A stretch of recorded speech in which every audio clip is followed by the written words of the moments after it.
Instapage is a landing page builder software with various practical solutions for online marketing campaigns.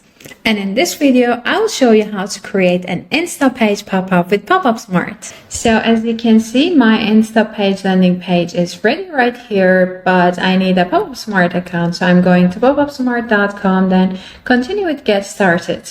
Enter your name, last name, and email. Continue with Next, then we need your password and domain. Let's accept the privacy policy and register.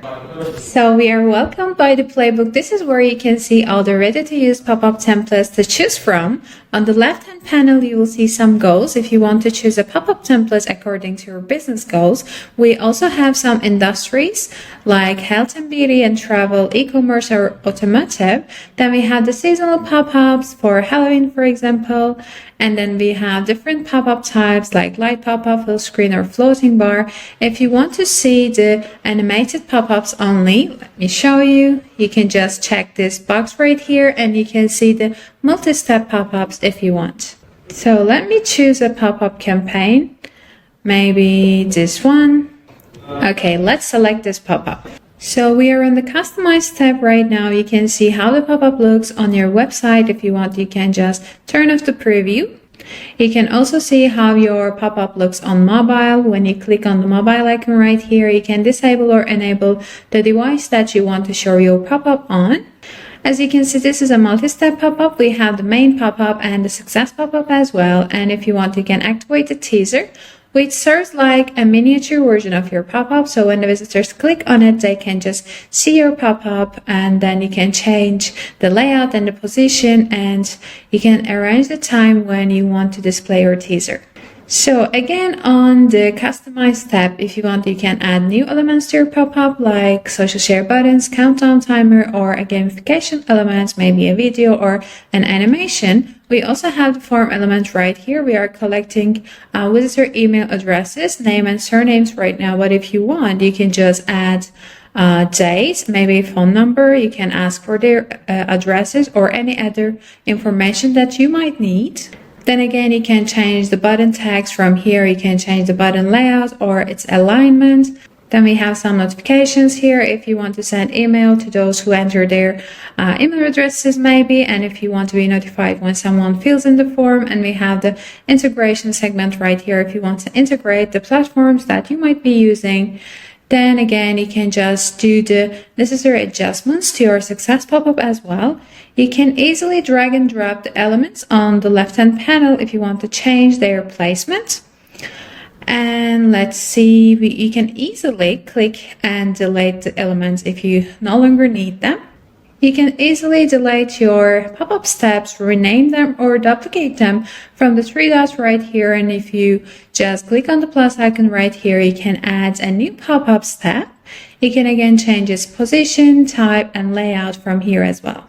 Once you're happy with the Customize step, continue with Style. This is where you can see the theme engine. When you click Change, you can see the different pop-up themes. They're all ready to go. It completely changed the look of your pop-up. The fonts changed and the background color. You can just click Apply Theme if you like one of them, or just reset if you want to go back to the original look. Then you can arrange the size of your pop-up here. You can arrange its position on the website. From the pop-up body style, you can just change the background color of your pop-up. If you want, you can add an image as the background or a Lottie animation.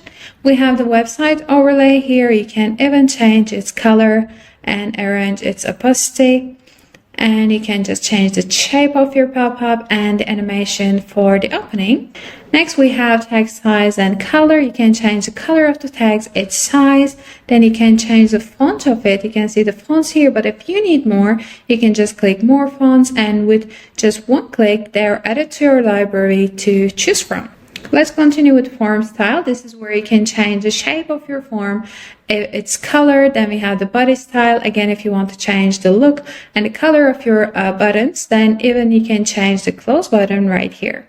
If you want, you can do further customization from the advanced style section. You can just add a custom CSS, but basic style options are just more than enough in most cases.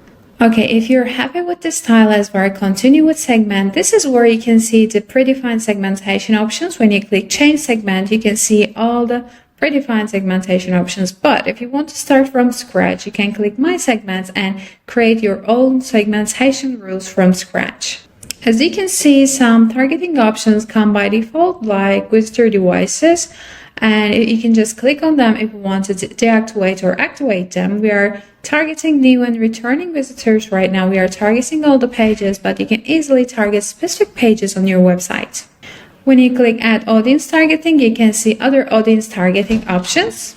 Then we have some user behavior targetings, like in activity mode, for example. If you want to display your pop-up when someone is inactive for 5 seconds on your website, maybe you can choose this one. Or we have the exit intent if you want to trigger your pop-up campaign when someone tries to leave your website. And we also have the frequency settings right here. You can choose to display your pop-ups on every page view, every session, or once every day or month. And you can stop displaying the pop-up when someone submits an email, clicks a button, or closes the pop-up. Okay, once you're happy with the segmentation as well, continue with Publish. Don't forget to save your changes. Publish is the step where you will see your targeting summary. You can again see the autoresponder email right here if you want to edit it. As I said, this is the email that you're going to send when someone enters their email address here. Then we have the self-email notification as well. If you verify your mail address, you will be notified when someone enters their information on the form fields. Then we have integrations if you want to integrate your Popupsmart account with some platforms that you might be using. And lastly, we have the Google Analytics integration as well. Let's continue with Publish. So as we remember, when we're registering, we entered our domain, but we haven't verified our website yet. So I will follow the steps under custom website to verify my Instapage website. So for this, I will just copy this embed code to the clipboard and go back to my Instapage account. So from the landing pages, choose your landing page and click on it. Continue with edit design. And then choose HTML, CSS. So we want to paste the embed code to the body section. So I am choosing body and then paste my code. Don't forget to save. Lastly, I will click update and confirm. Now let's go back to Popupsmart and click verify website. It's visiting our website to activate the code. Then let's go back and click refresh. Okay, our website is successfully verified and our pop-up campaign is being published. Now let's go to our website and see our pop-up. So here's my website, and as you remember, I activated exit intent trigger, so I will try to leave the website. And here is our pop-up campaign. So thank you for watching. If you have further questions, feel free to contact us and I'll see you next time.